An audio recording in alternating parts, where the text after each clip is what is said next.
C'est l'histoire d'un rapace qui a bien failli disparaître à tout jamais. La Crecerelle de Maurice. Quelques spécimens dans les années 1970, quelques centaines aujourd'hui. Nos forêts indigènes sont leur royaume. Ils sont saufs, mais toujours en danger. Sur la piste de la Crecerelle nous emmène à la rencontre d'hommes et de femmes qui partagent une histoire commune avec l'oiseau national de la République de Maurice.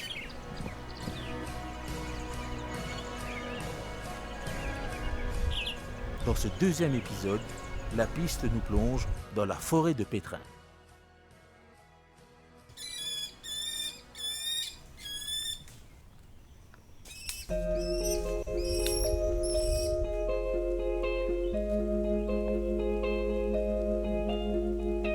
Le parc national des gorges de la rivière Noire. Près de 66 km² dédiés à la protection et à la réhabilitation d'une faune et d'une flore uniques. Dans cette forêt survivent des spécimens d'une biodiversité unique au monde. Les amoureux de la nature découvrent à chaque visite le travail effectué par ceux qui gèrent ce poumon vert, la National Parks and Conservation Service.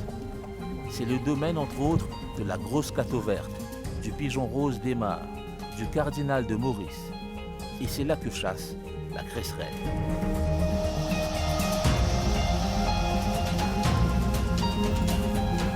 Nous suivons Cassiana Saleiko.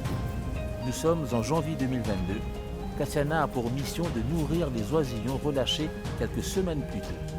Ensemble, découvrons comment cela se fait.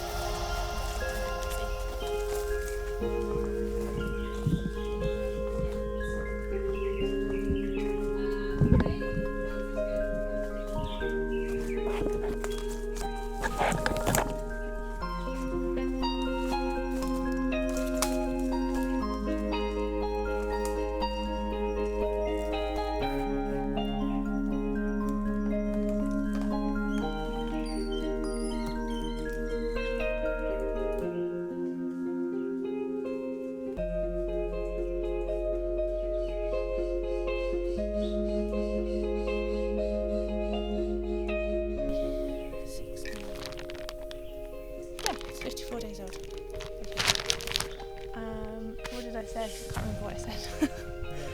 How long have you been doing this feeding exercise? So for this season, I started feeding them on the 6th of December, but the eggs were collected a bit earlier than that because they were incubated and hand-reared at Jude's. But this is our youngest bird. It's 54 days old, and our oldest bird is 70 days old tomorrow, and they become independent at 100 days, but they may disappear from the nest a bit earlier than that. So they're being fed twice a day at the moment, and we reduce the feed as they get older to try and encourage them to hunt for themselves, because that's what we want, because we want them to be wild birds. And we are currently feeding them mice and one-day-old chicks, but they do naturally feed on the Phyllosumer day geckos that you find in Mauritius. You can hear that. It's the kestrel.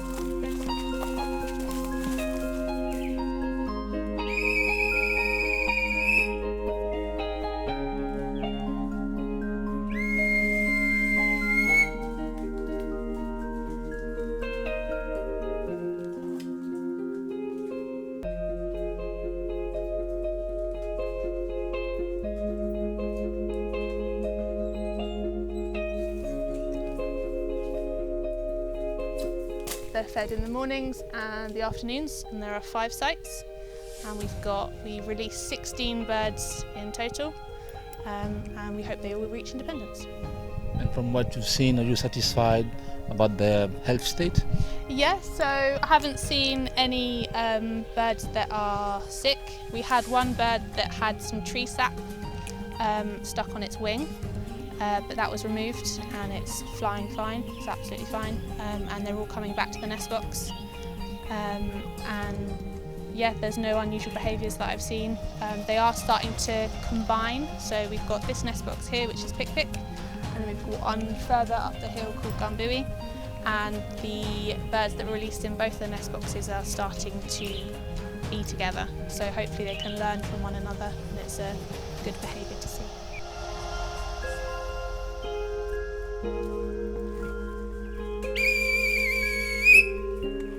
You whistle to attract them. This won't be like a sort of Pavlov syndrome afterwards, or are they used to that? So they're trained to the whistle so we can monitor them during the release process. So we whistle when we feed, so that when they're older, as they are now, so they've fledged, they come back to the nest box and then they're fed. And we believe that the whistle won't be a Pavlov syndrome, they'll forget about it and they should be absolutely fine back in the wild. But yeah, it's so we can bring them back to the nest box and so we can feed them and make sure that we know where they are, because fledglings are very hard to find when they fledge from the nest box.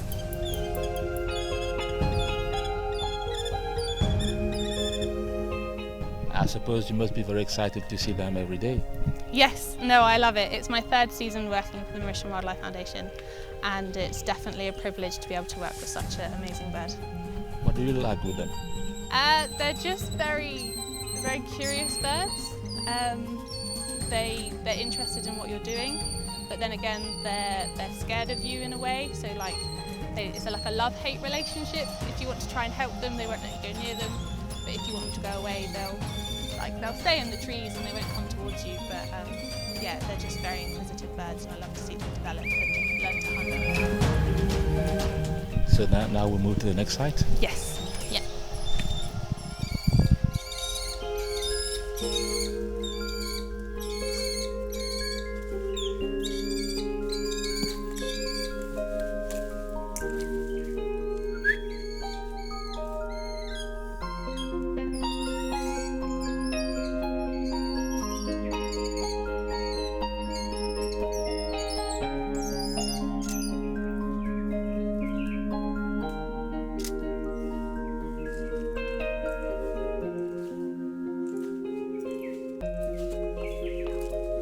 What kind of data do you record?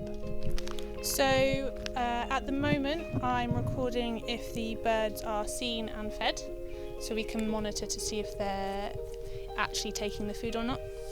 So if they're not coming for the food, we know that they're potentially caching their food, which means that they put it high in a tree or in the nest box and they come back to eat it later.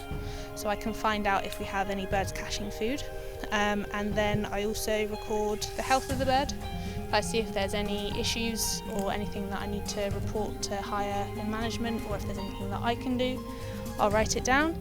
And then I also write down where I see the bird, because we've got the birds coming back and forth between nest boxes. It's nice to see if they're going to different nest boxes, and record the identification of the bird, because they've got coloured rings on their legs, so we know who's who.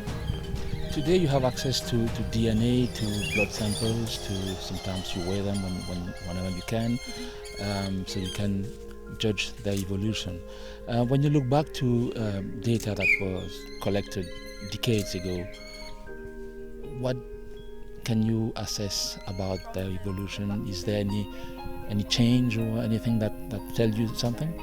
So from the blood samples, it's mainly looking at the genetics of the birds to see if they're related or not. So because there's two populations, you've got the East Coast and the West Coast, and they don't interbreed. That's why we collect from the East and release on the West to try and increase the genetic diversity. And the blood samples are used to see how related the populations are.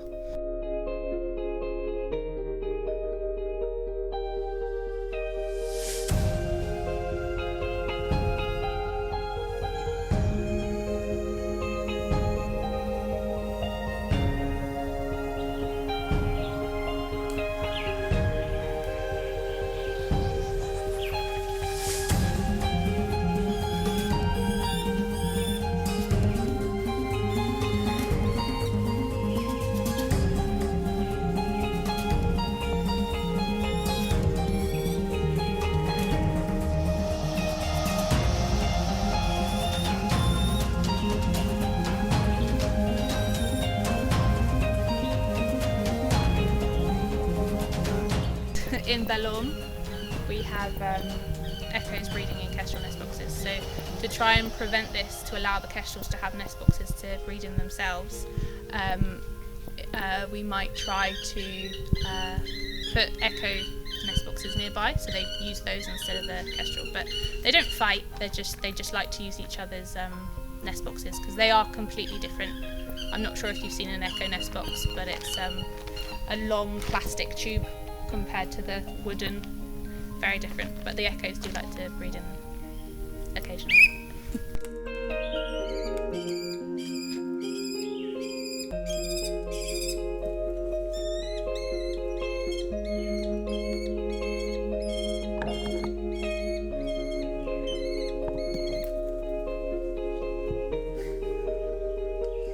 These were a bit hungry. We didn't have to wait for them.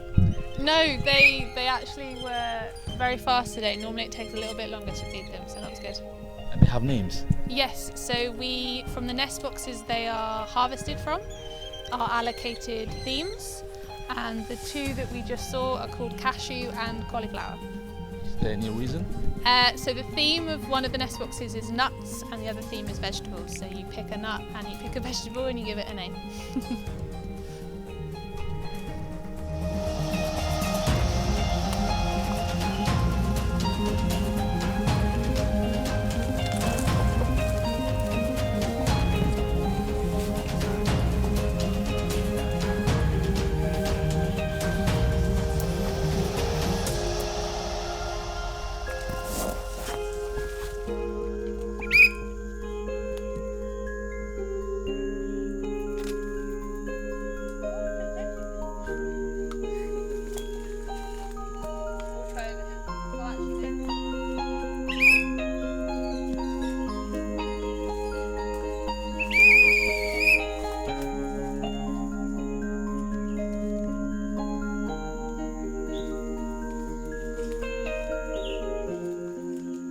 Tasha, now we're talking about predators earlier.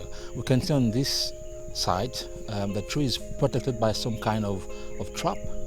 Yes, so we have predator traps around the nest boxes. So these ones are monitored by myself, and we normally get rats and mongoose. But we also, you can see, I'm not sure if you can see just behind me, there's an old monkey trap that isn't controlled by us, it's controlled by bioculture, and they're the ones that deal with the invasive crab-eating macaques that are an issue to the kestrels. Have you ever caught anything? Yeah, we, well, this season I haven't caught that many predators, to be honest, but we have caught mongoose and rats within the last week. They are a real danger for these chicks. Yes, so when the chicks are younger, we keep a grid on front of the nest box to prevent them from coming outside and falling onto the floor because they can't fly yet. And when they're at that age, they're very vulnerable to being predated by mongoose. It's more the eggs that are likely to be predated by the rats because rats are unlikely to predate a large, well, when they're slightly older, a large fledgling. But mongoose, yes, definitely.